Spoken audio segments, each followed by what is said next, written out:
Today we'll be looking at the early life and the story of Simon Ghost Riley from the original Modern Warfare trilogy. Simon Riley was born during the 1980s in a rough part of Manchester, England. Simon grew up in a disturbing environment, which led to him having a quite traumatic childhood. While growing up in the streets of Manchester, he witnessed many horrors due to his father, who Riley considered heartless. His father found pleasure in being cruel, and at times when he'd come home he would have rodents with him, and he would use them to scare Riley and his younger brother Tommy. One night he was so drunk that he forced Riley to kiss a snake, and Simon always attempted to look out for his younger brother Tommy. Another instance where Simon's father showed his cruelty was when a prostitute died of a drug overdose. Instead of calling the authorities or showing any type of empathy for the woman, Simon's father just laughed and forced his son to laugh at the woman's dead cold body. As Simon grew, he knew he wanted to get away from his father. However, he knew that it was hard. It always seemed that his father's shadow would follow him like his own. Simon began working as an apprentice at a butcher shop, just like his father before him. However, after the 9/11 attacks, Simon was motivated to join the military and be of service. He knew this would also get him far away from his father. Eventually, Simon would be accepted into the Special Air Service. Simon would spend the next 2 years with the Special Air Service until one fateful return home in 2003. In January of 2003, Simon went home and found a situation even worse than the one that he had left. His mother, she was broken and had finally hit rock bottom. His brother Tommy, well, he suffered the same fate. Simon's mother explained that Tommy was addicted to drugs and had been stealing from her to support his drug use. Here, Simon made a deliberate choice to prolong his stay at home until he helped his family get back on the right track. This would be no easy task, but Simon helped his younger brother battle and overcome his drug addiction. And in spring of 2004, Simon would finally beat his father and throw him out of the house. By 2006, Tommy had been clean and found love. He would marry a woman named Beth. Simon would attend the wedding and have the honor of being his brother's best man. Sometime later, Simon would become an uncle, as Beth gave birth to a young boy named Joseph. With his life back home in a better state, Simon returned to active duty. One of his first assignments upon his return was to help an American team tasked with taking down the Zaragoza drug cartel, headed by infamous cartel leader Manuel Roba. When he and his team made their move on El Día de los Muertos, the team's commanding officer, Major Vernon, betrayed them and gave them up to Roba's cartel. Simon and his teammates were brought to a brainwashing facility and tortured for months. However, Vernon and the cartel were unable to break Simon. This angered Roba, and he killed Vernon in cold blood due to his failure. Roba would have Riley thrown in Vernon's casket, expecting Simon to suffer a cruel and agonizingly slow death. However, Simon would use the jawbone from Vernon's rotted corpse and break through the casket, where he would dig through the dirt for 13 hours until he finally made it to the top. Once he was out, Simon trekked his way across the border and into Texas. Eventually, by winter of 2010, Simon made it back to the Special Air Service facility in Crendon Hill. Simon is desperate to resume his hunt for Roba, and he explains to his superiors that it took him a month-long walk to get to Texas, during which he was delirious, dehydrated, covered in sores, and infected. He had just about given up, and he laid down, ready to die, when a Texas Ranger found him. After that, it took him about a week to get home, and now that it's been 4 months, he thinks he's ready to rejoin his men. However, Simon's temper management issues prevented him from returning to active duty. Simon would meet up with 2 survivors from the Roba operation, Kevin Sparks and Marcus Washington. But here he realized that Roba had broken and brainwashed them. Fearing that no one would believe him, Simon bid his time until he found an opportunity to strike. Simon attempted to kill Sparks, but was forced to flee when Washington turned up unexpectedly. Simon would flee home, but what he found there changed him forever. Once he made it home, he found his mother, brother Tommy, sister-in-law Beth, and young nephew Joseph dead, shot to the head, execution style. He knew this was the work of Washington and Sparks, on orders from Manuel Roba. Riley returned to the inn to find Sparks and Washington, but they were gone. Simon would head to a cancer hospital to visit his father, as this was his mother's last request. However, their meeting ended sourly, and Simon left his dad there alive even after his father begged him to kill him, as he no longer wanted to live in that hospital. As Simon left, Sparks and Washington arrived and asked Simon's dad about his son's whereabouts. When he refused and laughed in their face, the two would kill Simon's father. Eventually, Simon finds Washington and Sparks sleeping in the barracks and slits Washington's throat. He takes Sparks hostage and drives him into his house. Simon ties him up and begins to prep him as he looks to start torturing Sparks. However, while alone, Spark manages to get his hands free, and as he makes his way to a door, he finds Simon with his face painted as a skull and a gun in hand. Simon shoots Sparks dead. He switches their tags and sets the house on fire. After killing the ones who pulled the trigger, Simon, who now goes by the moniker of Ghost, returns to Mexico to hunt down the man truly responsible for all of this, Manuel Roba. Ghost ambushes Roba's right-hand man, Gilberto, and tortures him into revealing the location of Roba. Once at Roba's compound, Ghost kills Roba's guards and shoots his way to Manuel. Once he finally has him cornered, Manuel Roba tells Ghost that his own parents were gunned down at a market when he was 6 for no reason. He says that this opened his eyes and made him realize that the world was filled with billions of people, and that 1 or 2 dead parents won't make a difference. Roba says that killing him won't change anything, as a plea for his life. Riley agrees and says that he's one man who really needs to leave the world. Ghost shoots him in the head, finally killing the man that started it all. Ghost now leaves the compound with information on Roba's contracts and businesses. However, as he leaves, a chopper lands in front of him, and a man comes out who introduces himself as General Shepard. He talks to Ghost about recruiting him into the elite Task Force 141.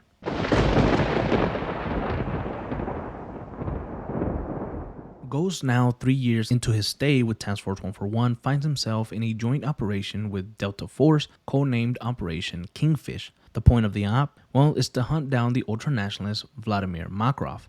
As they assaulted the compound that he was believed to be in, he was nowhere to be found, but the team were able to recover intel that could be useful. However, they would be ambushed by a bomb, forcing the team to evacuate. During the evacuation, Soap would be wounded by an RPG and would need to be carried to the evac point. Captain Price would stay back to cover as the team escaped, and once they made it to the evac helicopter, it was ordered to leave immediately, which resulted in Captain Price being left behind. In the 3 years that followed, Soap would become captain of the 141, and Ghost would be his right-hand man as he carried the rank of lieutenant. In 2016, following Makarov's massacre at the Zakhaev International Airport, Ghost was a part of Task Force 141's operation in Rio de Janeiro to locate and capture Alejandro Rojas, the man who supplied Makarov with weapons and ammunition. Eventually, Soap and Ghost would interrogate Rojas' assistant after he was captured by Roach.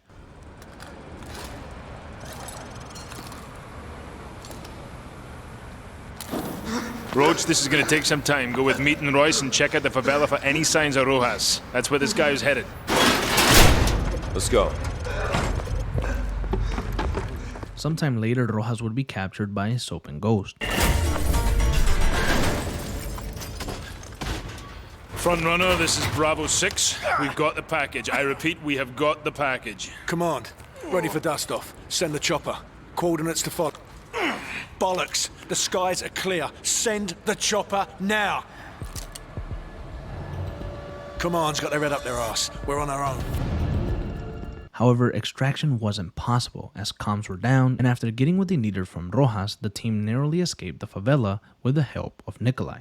After escaping South America, Ghost and Task Force 141 prepared a counterattack with the U.S. 6th Fleet against the Russians. Information recovered from Rojas led to them learning about prisoner 627. Apparently, he was the only man Makarov hated more than the Americans. The team would infiltrate the Gulag and reach the prisoner, who turned out to be Captain John Price. Captain Price would be given command back from Soap, and he would come up with a plan to end the ongoing war by infiltrating a Russian submarine base. Once on the Russian base, Price took control of a Russian submarine and launched a nuke out of it. Ghost, in shock, would attempt to call it to command. Price, are you there?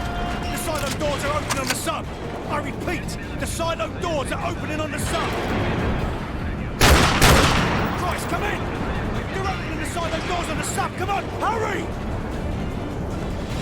Price, no, you stop me! The silo doors are open! I repeat, the silo doors are open! Good. Wait, Price, no! We have a nuclear missile launch! Missile in the air! Missile in the air! Code black! Code black! But Price would reveal to him the reasoning behind it, which was to give the Americans back the advantage over the Russians. Eventually, General Shepard found the last 2 safe havens for Makarov and his men, which were a safe house on the Georgian-Russian border and an airplane boneyard in Afghanistan. Knowing they have to be in 2 places at once, Ghost proposes that he lead a second team consisting of himself, Roach, Ozone, and Scarecrow to take the safe house. while Soap and Price investigate the boneyard. The team agrees, and Ghost leads his team in the safe house raid. Snipers in position. Strike team, go. Engage Makarov on site. Roger that. Solid copy. Let's go. Let's go. Advancing on the house.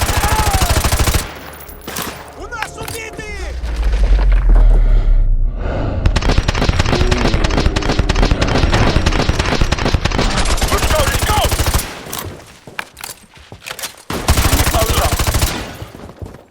Top floor clear!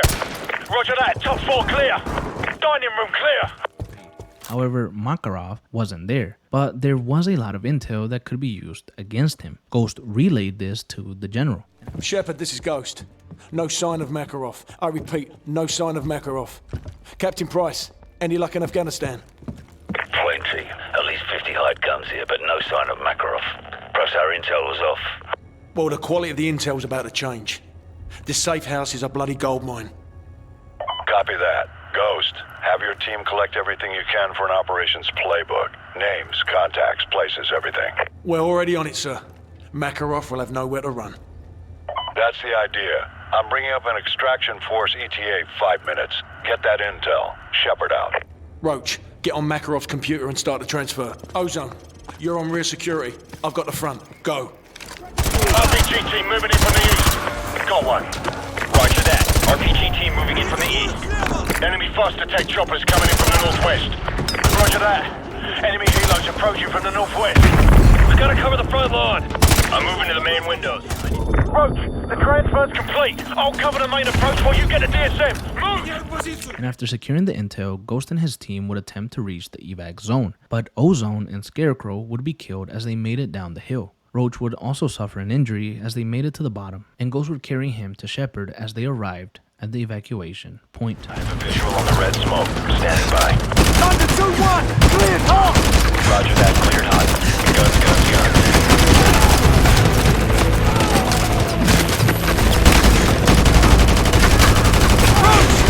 Hang in there!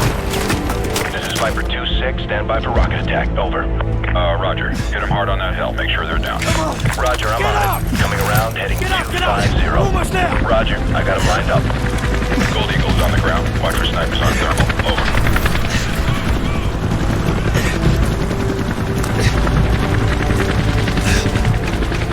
You have the DSM. We got it, sir! Good. That's one less loose end.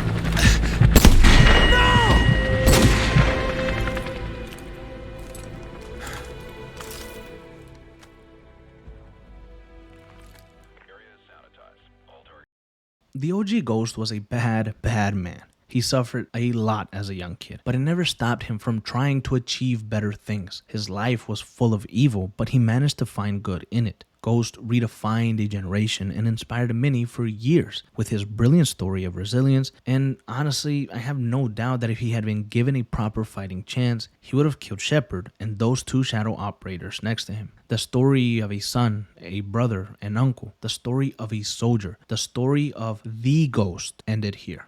Thank you for joining me, as this was the life and career of Simon Ghost Riley.